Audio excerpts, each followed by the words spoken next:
또 보세요. 하나님보다 더 사랑하는 게 있다면 그게 또 우상이잖아요. 율법적으로. 예배 드리면 드리러 왔다가 코로나 오른다고 못 오게 되면은 하나님의 능력을 믿지 못하는 하나의 불신죄예요. 하나님께 예배하는 것보다 자기를 더 사랑하는 것처럼 보이는 이것도 다 죄잖아요. 그러나 예수님을 믿는 믿음 때문에 이런 모든 죄가 덮이는 거예요. 할렐루야. 참. 그런데 성경 속의 역사의 인물 중에서 죄 없는 사람 없습니다. 다윗을 보세요. 남의 아내를 범하고 그의 남편을 전쟁터에 보내서 죽게 만들고, 솔로몬을 보세요.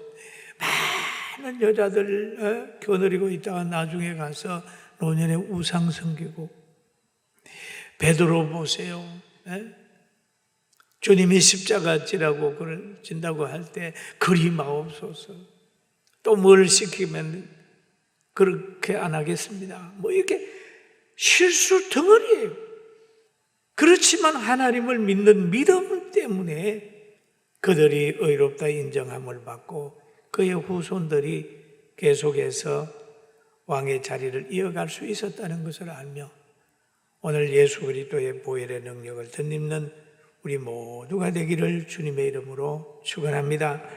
그리고 예수님은 힘입고 살게 되면 이 사람을 힘입어 믿는 자마다 의롭다 하심을 얻는 것이라 라고 했대요. 이 사람, 오늘도 예수님을 힘입고 사는 희망 넘치는 우리 모두가 되시길 주의 이름으로 축원합니다. 그리고 이 바울과 바나바는 하나님의 가운데 있어라 그런 말씀을 전했어요. 해당에 모여 있을 때에 유대인과 유대교에 입교한 경건한 사람들이 많이 이 바울과 바나바를 따르니 서로 두 사도가 더불어 말하되 항상 하나님의 은혜 가운데 있어라. 한번 따라 하실까? 하나님의 은혜 가운데 항상 있어라. 그래, 하나님의 은혜 가운데 항상 있어라. 항상 하나님의 은혜 가운데 있어라. 그렇게 지금 가르치고 있습니다. 하나님을 믿는 자에게는 주의 은혜는 예수 그리스도가 이 땅에 오신 그 자체가 하나님의 은혜예요. 하나님이 우리에게 베푼 은혜입니다. 그 말은 예수님의 사랑 안에 있어라. 예수님의 교훈 안에 있어라. 교회 안에 있어라. 성령의 감동 받으면서 그 안에 살아가라. 그러면 하나님이 이 땅에 내리우신 은혜를 보면은 요한복음 3장 16절에 있잖아요. 독생자를 보낸 게 하나님의 은혜잖아요. 그리고 독생자를 믿는 사람은 또 그게 능력이잖아요. 영접하는 자, 곧 그 이름을 믿는 자에게는 하나님의 자녀가 되는 권세를 주셨으니, 여러분, 자녀가 되는 권세, 최고의 권세잖아요. 응? 자녀가 돼. 하나님의 자녀가 되게 되면은 뭐가 있느냐? 길을 압니다. 예수께서 이르시되 내가 곧 길이요 천국 가는 길이, 내가 곧 생명이요 진리요 생명이니 불변의 진리를 가지게 되는 것이고 영원한 생명을 가지게 되는 거잖아요. 이게 다 보장되어 있는 거예요. 여러분, 이런 축복을 가지고 당당하게 살게 되길 바랍니다. 예수 믿는 자는 천국 가는 길을 얻고 불변의 진리를 가진 자요 영원한 생명을 가진 자입니다. 바울과 바나바를 통해 복음이 전파될 때 안식일에 그 복음을 듣고자 하는 이들이 많이 왔어요.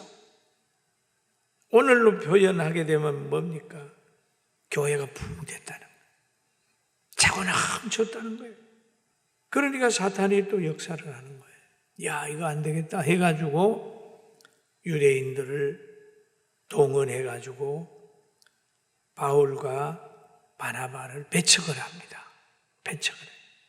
유대인들이 그 무리를 보고 시기가 가득하여.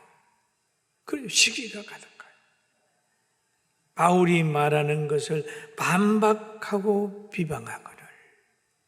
여러분 밖에 가보세요. 교회를 반박하고 비방하는 사람이 있습니다.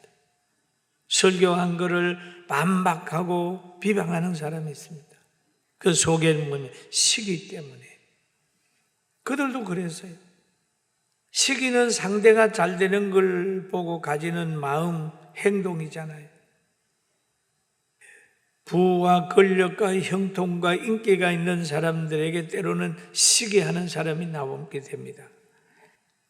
구약에 보면 다윗이 골리앗을 이긴 후에 여인들이 노래를 합니다. 야, 다윗은 만만이다. 사울은 천천히고 다윗은 만만이라고 여인들이 노래하게 되니까 큰일 났네. 이렇게 하게 되니까 사울이 그 아들 요나단과 그 모든 신하에게 다윗을 죽이라 말하였더라. 그런 거. 잘 되면 시기합니다. 힘 가지면 시기합니다. 계속 도전해 오는 거죠. 여러분, 우리는 시기자가 되지 말고 차라리 시기를 받더라도 잘 되는 자가 됩시다. 할렐루야. 그러자. 그러니까 바울과 바나바가 담대하여 그랬습니다. 담대하여 이르되 하나님의 말씀을 마땅히 먼저 너희에게 전하는 것이로되 너희가 그것을 버리고 영생 얻기에 합당하지 않는 자로 자처하기로 우리가 이방인에게로 향하노라. 그럽니다. 담대해야 돼. 이런 복음 전할 때는 담대해야 되고 신앙생활 할 때도 담대해야 돼. 마땅히 전하는 거예요. 누가 위축되면 안 되나?